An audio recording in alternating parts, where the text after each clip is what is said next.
देखें जी, हमारा जो टॉपिक है वो है इंटर जनरेशनल कन्फ्लिक्ट। कि जो हमारे दादाजी होते हैं और जो उनके पोता होते हैं, इनके बीच में जो डिफरेंस होता है, जो इनके बीच में कन्फ्लिक्ट होता है, उसके बारे में हम बात करने जा रहे हैं। क्यों इन और इन जनरेशन में हमें कन्फ्लिक्ट देखने को मिलता है, झगड़ा देखने को मिलता है, क्यों जो पोता लोग होते हैं अपने दादा से अच्छे से बात नहीं करते हैं, उनको ओल्ड स्कूल बोलते हैं, ठीक है। और जो हमारे डैडी भी होते हैं, अगर वो ओपन माइंडेड नहीं हैं तो हम उनसे भी थोड़ा सा अलगाव बना लेते हैं, अलाइनेशन बना लेते हैं। ये क्यों होता है, क्या क्या रीजंस हैं, क्या क्या इसके इम्पैक्ट हैं, और गवर्नमेंट ने इन जो बूढ़े बुजुर्ग हैं इनकी टेक केयर करने के लिए क्या क्या रूल्स बनाए हैं, क्या क्या एक्शंस लिए हैं, क्या क्या स्कीम्स निकाली हैं, ठीक है। तो इनको हम आज पढ़ने जा रहे हैं। सो फर्स्ट देखो कि इंटर जनरेशनल अगर होता कि इंट्रा जनरेशन, इंट्रा तो क्या होता कि आप हैं, अभी आप बच्चे हैं, चाइल्ड हैं, उसके बाद आप एडल्ट होंगे, उसके बाद आप ओल्ड एज में चले जाएंगे, ठीक है। तो एक बच्चे के रूप में और एक बुजुर्ग के रूप में आप में क्या डिफरेंस आ रहा है, आप में क्या कन्फ्लिक्ट है, आपकी सोच में क्या डिफरेंस आया है, दैट इज इंट्रा, ठीक है। अभी हम बात करें इंटर की। इंटर क्या है कि आपके जो जनरेशन का गैप है, जो आपके दादाजी हैं, आपके पापा हैं और आप खुद हो, इसे बोलते हैं इंटर, ठीक है। इसको बोलते हैं विद इन वन पर्सन की जनरेशन में जो डिफरेंस आ रहा है कि बच्चा बच्चा था, फिर एडल्ट हुआ, फिर बूढ़ा हुआ, दैट इज इंट्रा जनरेशन, ठीक है। जो इंटर है वो क्या होता है, दादा पापा और खुद, ऐसे वाला जनरेशन, ठीक है। Intergenerational conflict refers to the tension, disagreement between different generations often arising due to differing value, belief, attitude and behavior. इसका मतलब क्या है कि जब दो पीढ़ियों के बीच में, तीन पीढ़ियों के बीच में उनके मूल्यों, उनके विश्वासों, उनके दृष्टिकोणों, उनके व्यवहारों के बीच में झगड़ा पैदा हो जाए, संघर्ष पैदा हो जाए, तो उस केस में उसको हम बोलते हैं अंतर पीढ़ीगत संघर्ष, ठीक है। जो संघर्ष जो है वो अलग अलग संदर्भों में हो सकता है, अलग अलग कंटेस्ट में हो सकता है, including dynamics, family dynamics, work places and broader societal issues, ठीक है। देखो क्या क्या चीजें इसमें इन्वॉल्व हो सकते हैं कि आपका जो पारिवारिक गतिशीलता है, कि आप जॉइंट फैमिली थे पहले और अभी आप न्यूक्लियर फैमिली में चले गए हो, तो आपकी लाइफ में जो ओल्ड पीपल हैं, जो ओल्ड फैमिली है, इनका कोई प्रभाव नहीं है, इनका कोई इंपॉर्टेंस नहीं है आपकी जिंदगी में। तो आप क्या सोचोगे कि ये लोग बूढ़े बुजुर्ग हैं, इनकी टेक केयर करना, इनको मेडिसिन देना, इनको लेके आना लेके जाना, बड़े सिर खपाई होती है। तो आप धीरे धीरे इनको नेग्लेक्ट करना शुरू कर देते हो कि भाई इनको नेग्लेक्ट कर दो। फिर थोड़े से ये थोड़े से ना रूढ़िवादी होते हैं कि ये करो ये ना करो, टोका टाकी वाले होते हैं कि ये करो ये ना करो, बाल बांध के रखो, मेकअप मत करो, ये मत करो वो मत करो, तो टोका टाकी वाले होते हैं। तो जिसकी वजह से भी जो हमारी जो हमारे बच्चे लोग होते हैं वो इनको ज़्यादा अच्छे समझते नहीं हैं। और जब वो बच्चे एक प्रैक्टिकल लाइफ को जीते हैं, एक इमोशंस को जीते हैं, तब उनको लगता है कि हाँ जो ये कह रहे थे वो 100% ठीक था, ठीक है। दूसरे अलग अलग इश्यूज हैं जो हम देखेंगे आगे चल के क्या क्या इश्यूज आते हैं। वर्क प्लेसेस है, कार्यस्थल पे होते हैं, जैसे कि अगर आपके आप जैसे आप कॉलेज में हैं, तो कॉलेज में आपके पास 50 ईयर का प्रिंसिपल भी होगा और आप 23 ईयर की एक एम्प्लॉय भी होंगे, ठीक है। तो इसकी सोच में और इसकी सोच में जमीन आसमान का फर्क होगा, क्योंकि उसके डबल टाइम वो क्या है, बड़ा है, उसके पास काफी बड़ी एक्सपीरियंसेस हैं जिंदगी को लेकर, काम को लेकर। तो जो ये कहेगा वो समझेगा नहीं, और जो ये कहेगा वो इसको नहीं समझ पाएगा, तो दोनों में कहीं ना कहीं कन्फ्लिक्ट होगा, ठीक है। आगे है कॉजेज क्या है। फर्स्ट है कल्चरल शिफ्ट, कि जब आपका कल्चर शिफ्ट होता है, कैसे, आपके जो मूल्य हैं, आपके जो मानदंड हैं, जब वो चेंज होंगे तब आपकी पीढ़ी में चेंजेस आने शुरू हो जाएंगे। जैसे आजकल एआई आ चुकी है, गूगल पे आ चुका है ना, सब कुछ ऑनलाइन ट्रांसफर करते हैं। बट जो हमारे बड़े बुजुर्ग हैं उनके लिए कैश बहुत इंपॉर्टेंट होता है। अगर आपके घर में कोई काम करने वाला बंदा अप्रोक्सीमेटली 50 ईयर का है, तो अगर आप उसको कैश देते हो, 50 नहीं 70 ईयर का है, तो अगर आप उसको कैश देते बड़ा खुश होगा वो। और अगर आप उसको गूगल पे कर दोगे तो थोड़ा दुखी हो जाएगा, यार गूगल पे फोन में जाएंगे पैसे, कौन खर्च करेगा, कौन निकाल के लेकर आएगा, मुझे कैश दे दो। तो उस व्यक्ति के लिए 70 साल पुराना जो व्यक्ति है उसके लिए कैश बहुत इंपॉर्टेंट है, बट आजकल के बच्चों के लिए गूगल पे बहुत इंपॉर्टेंट है। हर चीज़ पे गूगल पे, 2 रुपए के लिए 3 रुपए के लिए गूगल पे हो रहा है, ठीक, वो कैश रखना चाहते ही नहीं है, ठीक है। तो कल्चर शिफ्ट हो रहा है। पहले के लोग जॉइंट फैमिली में बिलीव करते थे और आजकल के लोग न्यूक्लियर फैमिली में बिलीव करते हैं, ठीक है। पहले लोग अरेंज मैरिज में बिलीव करते थे और आजकल लोग डेस्टिनेशन वेडिंग में बिलीव करते हैं। वो वर्ल्ड रिकॉर्ड बनाना चाहते हैं कि हमने शादी इस टाइम पे करी है, वर्ल्ड रिकॉर्ड बनते जा रहे हैं मैरिज के ऊपर, ठीक है। आगे है टेक्नोलॉजिकल एडवांसमेंट, कि टेक्नोलॉजी इतनी ज़्यादा हाई फाई हो चुकी है कि जो ओल्डर जनरेशन है, जो हमारे ओल्ड स्कूल के जो हमारे पास पेरेंट्स हैं, वो इसको समझ ही नहीं पाए, थोड़ा सा ना फ्रस्ट्रेट हो जाते हैं, थोड़ा सा दुखी होते हैं कि भाई ये क्या चीज़ें हैं, फ़ोन आ गया, टच वाला फ़ोन है, वीडियो कॉलिंग हो रही है ना, ऐसी चीज़ें हैं, वैसी चीज़ें हैं। तो उनके लिए भी चिट्ठियाँ बहुत इंपॉर्टेंट थी कि चिट्ठियाँ लिख कर देनी है एक दूसरे को, है ना। चिट्ठियों को 7-8 दिन लग रहे होते हैं, फिर जाकर पहुँचती है, फिर उधर से रिप्लाई आता है। उनके लव मैरिज के जो कॉन्सेप्ट हैं, ठीक है। तो जो उनके रहते थे प्रेम विहार कैसे होते थे, आजकल तो व्हाट्सएप है, विद इन 1 सेकेंड जो है जाता है मैसेज आपके लव वन के पास। वहाँ 8-8 दिन 10-10 दिन लगते थे जाने को मैसेज, उनकी चिट्ठियाँ वगैरह, ठीक है। तो टेक्नोलॉजी एडवांस जब से हुई है, तब से जो जनरेशन है उसमें काफ़ी ज़्यादा गैप आए हैं, काफ़ी ज़्यादा टेक्नोलॉजी इन्हेंस होने की वजह से भी। आगे इकोनॉमिक प्रेशर आया है। पहले के लोग कुछ भी जॉब करें, कुछ भी बिजनेस करें, वहाँ पे उनको प्रॉफिट ज़्यादा जनरेट होता था, बिकॉज ऑफ डिमांड ज़्यादा थी और सप्लाई भी उतनी ही थी जितनी डिमांड है, ठीक है। और दूसरा कि सरप्लस वैल्यूज नहीं थी वहाँ पे, ज़्यादा जो सप्लाई है ज़्यादा इतनी नहीं थी, रिसोर्सेज कम थे तो ज़्यादा डिमांड भी नहीं थी, जितनी थी उतनी सप्लाई हो रही थी, तो लोगों को बेनिफिट हो रहा था। बट आजकल वैरायटी इतनी आ चुकी है, कपड़ों में, जूतों में, हर एक चीज़ में वैरायटी है, हर 10 दिन बाद ट्रेंड चेंज हो जाता है कपड़ों का भी। तो आज के टाइम पे प्रॉफिट निकालना काफ़ी ज़्यादा मुश्किल हो जाता है, ठीक है। और इसी वजह से जो हमारे पास बड़े बुजुर्ग हैं और जो आजकल के लोग हैं, इनके बीच में एक अटपटी हो जाता है। वो बोलते हैं कि हमारे तरीके से काम करो, और ये कहते हैं कि नहीं, आजकल हम एड्स वगैरह रन करवाएंगे, आजकल हम मार्केटिंग करवाएंगे, इन्फ्लुएंसर से मिलेंगे, उनसे बात करेंगे, उनसे हम अपनी एड चलवाएंगे। तो ये चीज़ें हैं, उनके अकॉर्डिंगली चीज़ें और हैं और आज के हमारे बच्चे को अकॉर्डिंगली चीज़ें और हैं, ठीक है। आगे है पॉलिटिकल एंड सोशल बिलीव्स, राजनीतिक एंड सामाजिक विश्वास जो है वो अलग अलग हो चुके हैं, खासकर जलवायु परिवर्तन जब से हुआ है, सामाजिक न्याय जो है, शासन जैसे मुद्दे हैं, इन पे बड़े बुजुर्गों की जो सोच है वो अलग है और आजकल की जो न्यू जनरेशन है इसकी सोच अलग है, ठीक है। आगे जनरेशनल वैल्यूज, पीढ़ीगत मूल्य। देखो जो पुरानी पीढ़ी है ज़्यादा तौर पे जो क्या थी, थोड़ी सी मूल्यों के प्रति अग्रसर थी, विश्वासों को मानती थी, मूल्यों को मानती थी। बट आजकल की पीढ़ी के ऊपर कोई मूल्य नहीं है, कोई उनके चीज़ें नहीं है, कोई परिवार से बातचीत नहीं। अभी अभी न्यूज़ वायरल हो रही थी, मीम्स हो रहा था वायरल, उसका क्या नाम है, सोनाक्षी सिन्हा के डैडी का, कि आजकल के बच्चे मैरिज के टाइम पे कोई कंसेंसस, मतलब सहमति नहीं लेते हैं आपसी, सिर्फ बताते हैं कि हम मैरिज करने जा रहे हैं, ठीक है। तो थोड़ा सा वहाँ पे भी हमें दिखता है इंटर जनरेशनल कन्फ्लिक्ट, कि पहले जो एक मैरिज थी, एक बड़ा एक उत्सव था, एक मेले की तरह था कि सभी लोग मिलेंगे, बातचीत करेंगे, गेट टुगेदर होगा। बट आजकल वो क्या है कि सिर्फ 4-5 लोगों में सिमट के रह चुका है। जो तो है कि हाँ, एक तो है कि दिखावा करते हैं, एक जो है वो थोड़े से अपने आप को छुपा कर हर चीज़ को कर लेते हैं। मिडल में वो आते हैं जो थोड़ा सा वैल्यूज को मानते हैं, थोड़ा सा मॉडर्न है, तो वहां पे वो चीज़ें हैपन हो जाती हैं, ठीक है। आगे है वर्क प्लेस डायनेमिक्स, कार्यस्थल की गतिशीलता, कि मतलब जहाँ आजकल क्या हो रहा है कि जैसे हमारा एक वर्क प्लेस है, वहाँ पे 50 ईयर का बंदा भी काम कर रहा है और 23 ईयर का बंदा भी काम कर रहा है, ठीक है।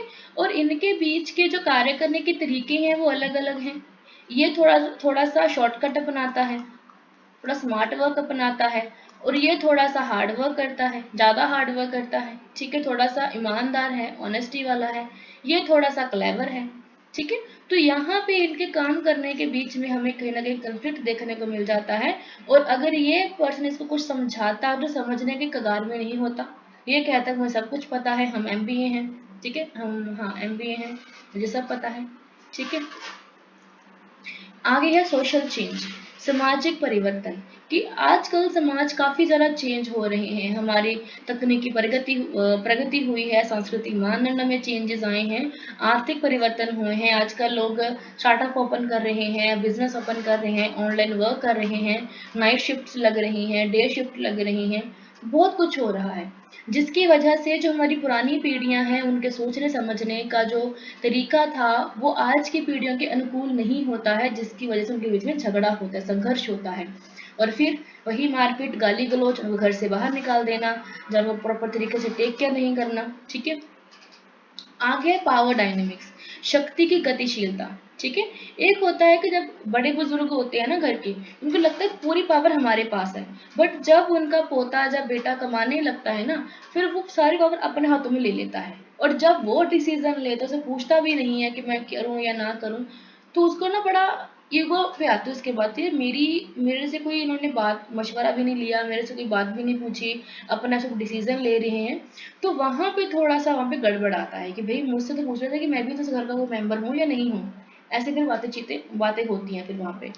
देन कम्युनिकेशन गैप होता है कि बड़े बुजुर्गों से छोटे जो लोग हैं, छोटे बच्चे हैं, उनसे अच्छे तरीके से बात ही नहीं करते। उनके मन में उनके प्रति गलतफ़हमियाँ पनप जाती हैं कि भई ऐसे हैं, वैसे हैं, ऐसी चीज़ें, वैसी चीज़ें हैं। ठीक है? तो ये काफ़ी चीज़ें रहती हैं। आजकल क्या है कि जो हमारी लेडीज़ हैं, वही न्यूक्लियर फैमिली में कन्वर्ट हो गई हैं। मतलब जो फैमिलीज़ होती हैं, सॉरी हस्बैंड, वाइफ और बच्चे अलग-अलग रहते हैं। दादी का घर अलग है, नानी का घर अलग है। ठीक है, वो पूरी फैमिली अलग घर में रह रही है, तो जिसकी वजह से जो एक दादी का जो प्यार होता है वो प्रॉपर तरीके से मिल ही नहीं पाता उनको। ठीक है, ये भी काफ़ी चीज़ें हैं। बाकी जो आजकल के कपल, उनका मन में ये होता है कि हमें प्राइवेसी मिले, हमारा एक इंडिपेंडेंट घर हो, हम इंडिपेंडेंटली हर काम को कर सकें, ये काफ़ी एक माइंडसेट रहता है लड़कियों के मन में, काफ़ी चीज़ें रहती हैं। ठीक है, तो ये काफ़ी चीज़ें ऐसी होती हैं। जब मेरे ग्रैंडफ़ादर थे, दादी अभी भी हमारे साथ ही रहती हैं, तो ग्रैंडफ़ादर जब थे, जब तो वो नहीं है, चले गए, तो जब वो थे तो मतलब पूरा जो टाइम था हमारा, हम तीनों भाई बहन का उन साथ होता था कि उनसे मिलना, टॉफ़ी वगैरह लेना, उनसे पढ़ना। जितना मैंने 10th में अपनी ज्योग्राफी पढ़ी है, ज्योग्राफी, हिस्ट्री, जो मैंने ड्राइंग सीखी है उनसे सीखी है कि जो मैप बनाना है, जो ज्योग्राफी को प्लेस करने हैं, प्लेसेस की, एमपी यहाँ पे है, जम्मू यहाँ पे है, यहाँ पे ये चीज़ें अवेलेबल हैं, उसकी वजह हिस्ट्री मैंने उनसे जानी है कि ये चीज़ ऐसे ऐसे हुई है, ऐसे ऐसे हुई है, उन्होंने मुझे पढ़ाया है खुद। उनसे इतनी ज़्यादा लगाव था हमारा, जैसे पूरे घर वालों ने सो जाना और रात को उन्होंने मेरे साथ बैठ के मुझे पढ़ाना।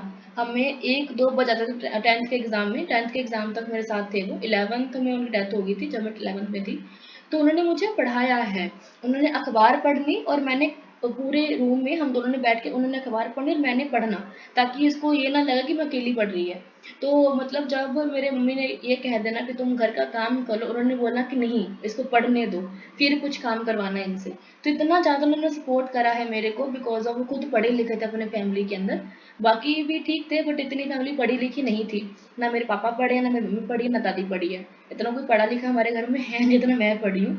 और उसके बाद मेरा भी भाई अच्छे से पढ़ रहा है, +2 में है अभी वो, अच्छे मार्क्स हैं उसके।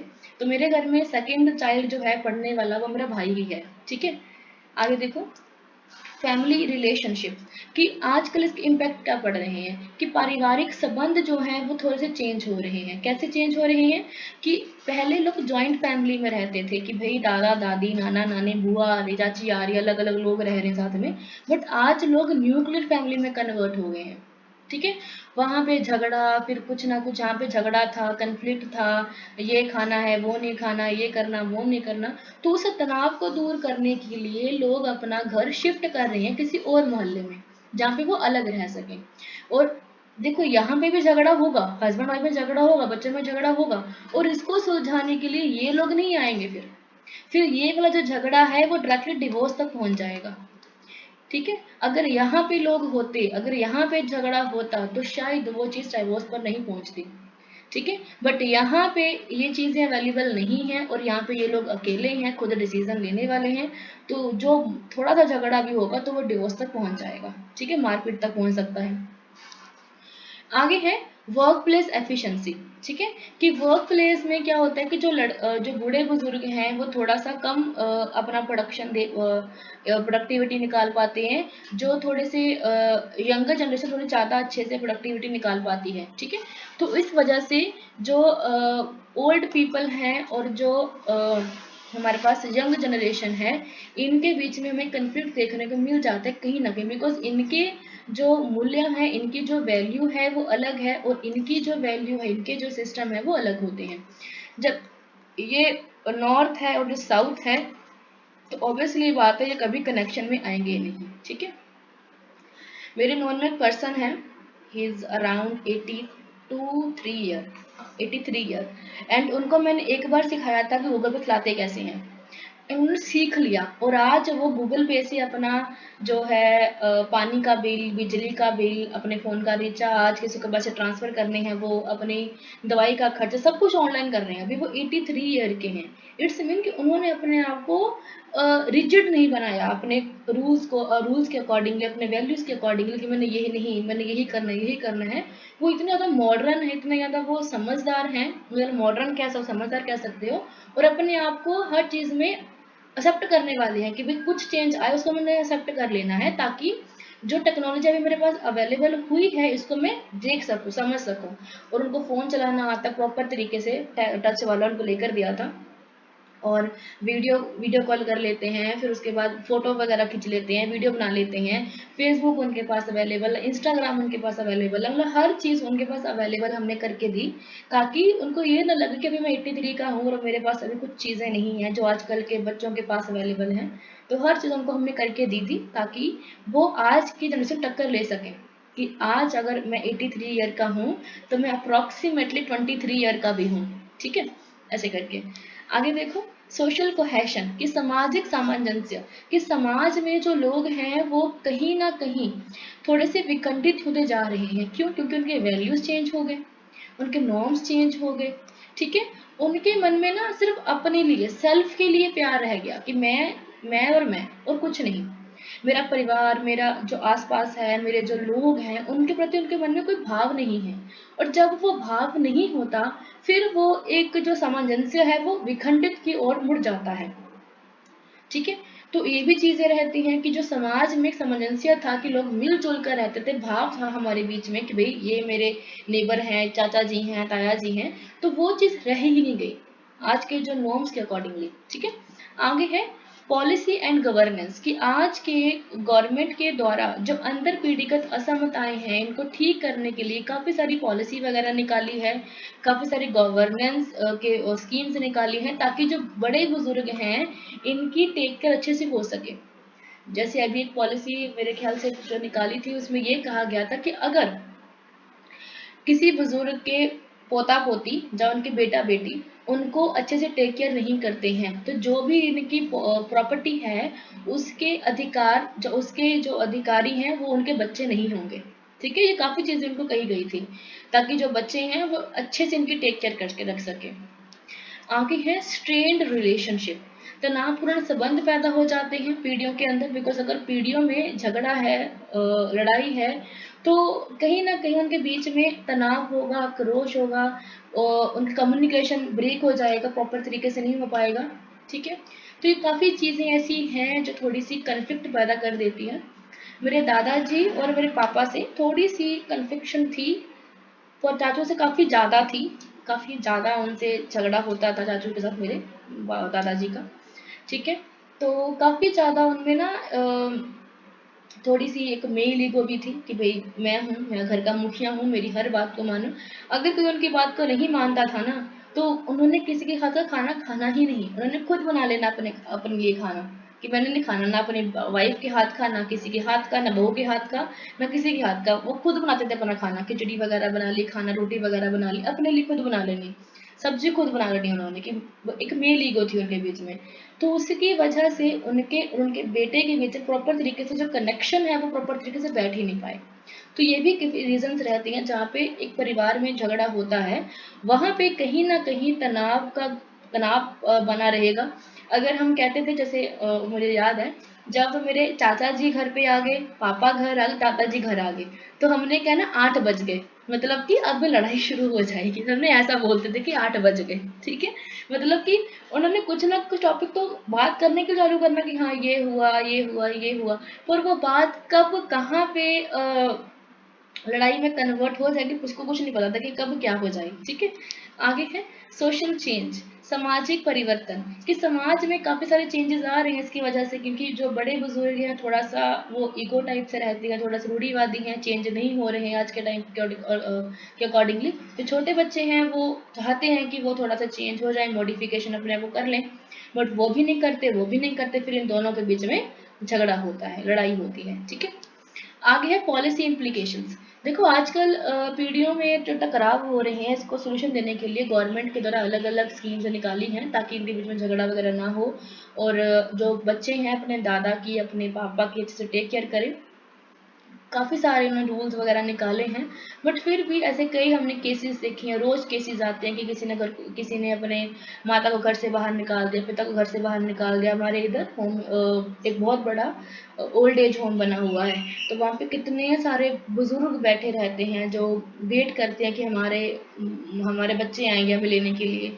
तो काफ़ी ज़्यादा, अगर आप कभी मौका मिले तो कभी अनाथ आश्रम जाना, कभी जो वृद्ध आश्रम वहाँ पे जाना, उनसे बात करना कि आपका कैसा आपका दिनचर्या होता है, कैसा आप महसूस करते हो, क्या प्रॉब्लम हुई है घर में, क्या क्या चीज़ें हुई हैं, देन आपको फील होगा कि भाई कितनी प्रॉब्लम्स हैं समाज के अंदर, कितनी ज़्यादा कन्फ्लिक्शंस हैं, कितने ज़्यादा संघर्ष चलते रहते हैं परिवारों के अंदर ही कि ये नहीं ठीक, ये नहीं ठीक, काफ़ी कुछ रहता है। आगे है इंटर जनरेशनल सॉलिडेरिटी, कि जो एकजुटता की भावना है ना, कि जॉइंट फैमिली होगी तो कहीं ना कहीं आप भावनात्मक जुड़े रहते हैं कि हाँ दादाजी हैं, चाचा जी हैं, ताया जी हैं। बट जब आप अलग अलग ही हो गए, किसी से कोई बातचीत नहीं है, बस ये कह रहे चाची है तो ये ना ब्लैक मैजिक करती है, ताई है तो ये ब्लैक मैजिक करती है, दादी है ये थोड़ी उधर की है, ये उधर की है, ऐसे करके बोलते हैं, मुझे पता है ऐसे बोलते हैं, है ना। तो ये क्या है कि जब आप जॉइंट फैमिली में रह ही नहीं रहे हो, अलग अलग रह रहे हो, तो अलग अलग लोगों का जो माइंड सेट है वो अलग अलग ही रहता है, ठीक है। और फिर ये सोचना कि अलग अलग रहकर हमारे बीच में एक यूनिटी बनी रहे, एकता बनी रहे, प्रॉपर तरीके से हो ही नहीं पाएगा। और फिर हम कहीं ना कहीं झगड़ा लेंगे, कहीं ना कहीं हम गुस्सा करेंगे, कहीं ना कहीं हम कन्फ्लिक्शन का पार्ट बनेंगे। देन ओपन डायलॉग रहते हैं, खुला संवाद नहीं हो पाता है। अच्छा, यहाँ पे रिसॉल्विंग की बात हो रही है, कैसे हम उसको रिसॉल्व कर सकते हैं। तो पहले है खुला संवाद, कि प्रॉपर तरीके से कम्युनिकेशन करो। आपके मन में कोई भी डाउट है, कोई भी दिक्कत है, आप प्रॉपर तरीके से बात करो कि भाई मुझे ये डाउट आ रहा है, क्या ये आपने किया है। आप पूछो उनसे कि क्या ये आपने किया है, डरो मत, पूछो, आप पूछो उनसे। अगर आप पूछोगे तो मे बी जो आपकी मिसअंडरस्टैंडिंग है वो ठीक हो जाएगी, एंड आप प्रॉपर तरीके से अंडरस्टैंड कर पाओगे, ठीक है। आगे है रिकॉग्नाइजिंग डाइवर्सिटी, विविधता को पहचानना, कि आपकी जो डाइवर्सिटी है, अगर आपके दादाजी हैं, दादी जी हैं, या और भी जो आपके ओल्ड एज आपके घर में कोई व्यक्ति है, तो आप उनसे बात करो, उनसे उनके टाइम में जाओ, उनसे पूछो कि आपकी क्या क्या चीज़ें हुई हैं, क्या क्या आपने महसूस किया है, आपके टाइम पे क्या क्या चीज़ें अवेलेबल थी, कैसे कैसे आपने अपनी ज़िंदगी को जिया है। तो आपको ना एक अलग ही एटमोसफेयर मिलेगा उनकी बातों से। बड़ा शर्म फील करेंगे जब हम उनसे पूछो कैसी मैरिज हुई है, कैसे आपने दादा को देखा था, कैसे आप मिले थे, है ना, बाकी जो चीज़ें होती हैं। तो बड़ा वो शर्माएंगी, मतलब 70-80 ईयर के होने के बावजूद भी वो लेडी अगर शर्मा रही है तो वो किस लेवल पे वो शाय फील करेगी उस टाइम के ऊपर, मतलब आप सोच सकते हो। जब ऐसा माहौल बनता है ना घर के अंदर, तो घर में एक अलग तरीके की पॉजिटिविटी बनती है कि भाई हम कुछ अलग ही हैं, ठीक है। तो आप ये कोशिश करें कि अगर आपके घर में कोई ऐसे लोग हैं तो आप उनका एक्सपीरियंस गेन करो, तो जो वो कहते हैं ना उनको आप इम्प्लीमेंट करने की कोशिश करो अपनी लाइफ में, जो उन्होंने कहा 1 to 1 कि ये चीज़ ऐसी, ये चीज़ ऐसी, तो वो चीज़ ने आपकी लाइफ में आपको एक ऐसा इंसान बना दी कि जिसको लोग तरसते हैं कि हम ऐसा इंसान बन जाएं, ठीक है। तो अगर आपके घर में कोई बड़े बुजुर्ग हैं तो प्लीज़ 1-2 घंटे उनसे बैठना, अकेले बैठना या साथ में बैठना, उनसे बातचीत करना, वो उनकी लाइफ कैसी थी, उनका एक्सपीरियंस कैसा था लाइफ को लेकर। आपको बहुत कुछ इन्फॉर्मेशन वहाँ से मिलेगी आपकी लाइफ को लेकर, जो आपके आने वाले टाइम में आपको बहुत ज़्यादा आपको हेल्प करेगी अच्छी ज़िंदगी जीने के लिए।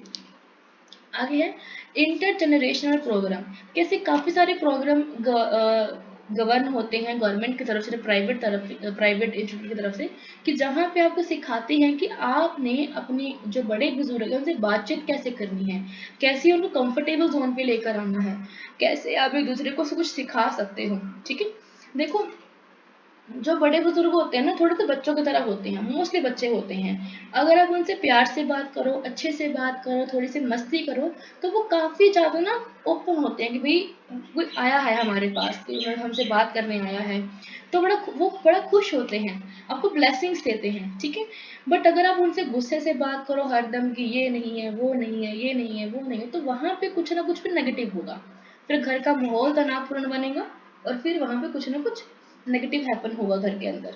आगे है एजुकेशन एंड अवेयरनेस, कि अगर आप एजुकेशन को बढ़ाओ, अवेयरनेस को बढ़ाओ, तो काफ़ी चीज़ें जो कन्फ्लिक्शन है वो ठीक हो जाएगा, जो कन्फ्लिक्ट है, मतभेद हैं, वो काफ़ी हद तक ठीक हो सकते हैं। ठीक है, जैसे एजुकेशन एंड अवेयरनेस में, जैसे अपने घर में थी जब, अब तो नहीं, पहले जब थी, तो जब मैंने अपने भाई बहन को पढ़ाना ना, जैसे मैंने अपने भाई बहन को पढ़ाया है, छोटे बच्चों को पढ़ाया है घर के अंदर, तो दादी ने भी आ जाना, तो ना उनको अपना नाम लिखना सिखाया कि आप ऐसे लिखो, है ना। फिर उनको ABCD उनको बोलनी आती है, ABCD 1 2 3 4, हिंदी में पंजाबी में आता है, पर उसमें इंग्लिश में नहीं आता उनको, 10 तक आता है बस। उसके बाद फिर उनको वो जो पंजाबी में उड़ा अड़ा होता है वो सिखाया, जो हिंदी में क ख ग होता है वो सिखाया, तो प्रॉपर तरीके से उन्होंने सीख भी लिया। जैसे आजकल के बच्चों को आप सिखाओ तो वो सीखेंगे नहीं, उनको एक बार सिखाया और वो सीख गए, बिकॉज उनके मन में एक था कि मैं कुछ सीखूं, मैं मुझे कुछ सिखाने वाला बंदा आया है और मैं सीखूं। उनको आज भी वो चीज़ें याद हैं, अगर पूछ लो ना कभी जाकर कि भाई सुनाओ मुझे, जब मैं घर जाती हूँ तब टीचर तो बनी रहती हूँ, उनके पास जाऊंगी तो बोलूंगी आप पहाड़े सुनाओ, है ना, 1 2 3 सुनाओ, उल्टी गिनती सर से बोल के सुनाओ, बच्चों को बोलती हूँ उल्टी गिनती बोल के सुनाओ, या फिर डांस करते करते उन्हें पढ़ के सुनाओ कि 1 2 कैसे लिखना है ना, ड्राइंग करके दिखाओ, तो उनके मन में होता है मैं भी लिख कर दिखाती हूँ कैसे होता है, कैसे होता है, वो भी काफ़ी अच्छा उसमें पार्टिसिपेट करती हैं वो।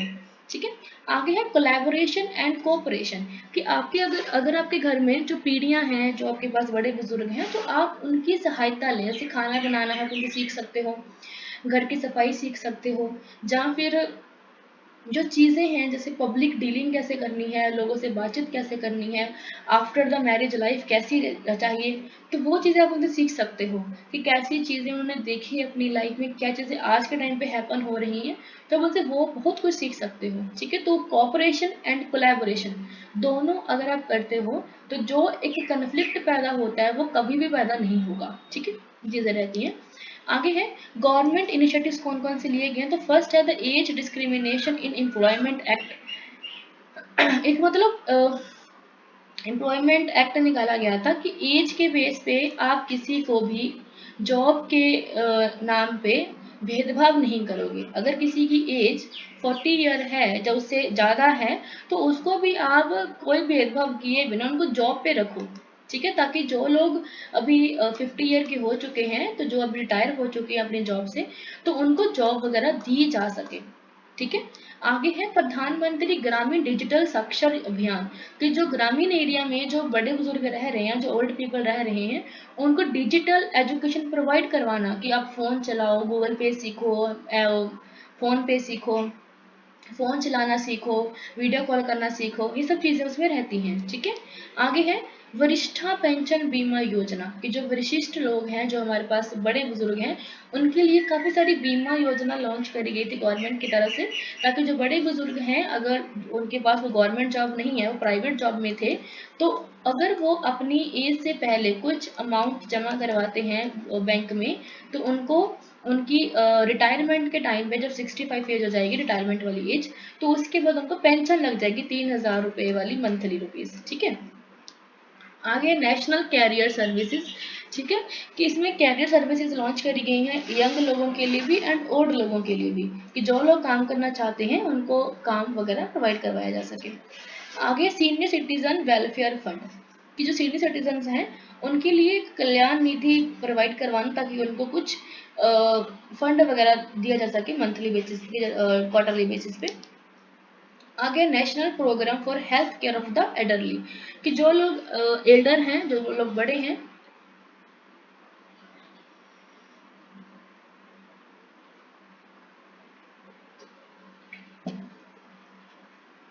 ठीक है। तो उनको प्रॉपर तरीके से हेल्थ प्रोवाइड करवाना। आपने देखा होगा जो अभी आप जाओगे किसी गवर्नमेंट हॉस्पिटल्स में, तो वहाँ पे जो बुजुर्ग लोग हैं उनके लिए अलग लाइन होती है पर्ची लेने के लिए। ठीक है। जब आप लाइन में जाते हो, डॉक्टर से मिलते हो, तब अपॉइंटमेंट लेटर में बुजुर्गों को पहल दे देते हैं वो कि भले बुजुर्ग आ जाए फिर बाद में यंग लोग आए। ठीक है। तो ऐसी काफ़ी सारी स्कीम्स लॉन्च करी हैं ताकि जो बुजुर्ग हैं उनको प्रॉपर तरीके से हेल्थ सर्विसेज प्रोवाइड करवाई जा सके। Then next is Ayushman Bharat की 5 लाख तक का जो बीमा है वो हर साल के लिए मिलता है हर एक व्यक्ति को, चाहे बुजुर्ग है चाहे वो यंग है, 18+ हो तो उसको मिलता ही मिलता है। ठीक है। आगे है अटल पेंशन योजना। ठीक है। इसमें क्या है कि आप अगर आप 18 ईयर के हैं और आपकी एज 40 ईयर के बीच में है, तो आपने कुछ अमाउंट हर महीने जमा करवाना होता है किसी सरकारी बैंक में। ठीक है। देन आपको 65 ईयर के बाद, 65 मेरे ख्याल से 65 है, उसके बाद आपको पेंशन लगती है। ठीक है। 3,000 की लगाना चाह रहे हो, 1,000 की लगाना चाह रहे हो, तो उसके अकॉर्डिंगली आपका अमाउंट बन जाता है। ठीक है। तो इट इज कॉल्ड पेंशन योजना, जो कि अटल पेंशन योजना के नाम से आपको मिलेगी किसी बैंक में। ठीक है। आगे है Indira Gandhi national old age pension scheme, जो हर किसी व्यक्ति को मिलती है जब वो बुजुर्ग होता है। ठीक है। The maintenance and welfare of parents and senior citizen act 2007, इसके अंदर कि चिल्ड्रन को और उनके जो बड़े बुजुर्ग उनके पेरेंट्स हैं उनको जरूरी करा गया था कि भाई आपने अपने बड़े बुजुर्गों की टेक केयर करनी है, जो उनकी नीड्स हैं उनको फुलफिल करना है। अगर आप ऐसा नहीं करते हो तो आपको उनके प्रॉपर्टी का हिस्सा नहीं माना जाएगा। ठीक है। आगे है उसके बाद इसमें अमेंडमेंट भी किया गया था कि जो हमारे पास विशिष्ट लोग हैं, जो बड़े बुजुर्ग हैं, उनके अच्छे से टेक केयर हो, उनकी वेलफेयर हो सके। ठीक है। उनकी सुरक्षा हो सके। ठीक है। So thank you. आज आपका यूनिट सेकेंड प्रॉपर तरीके से खत्म हो जाता है एंड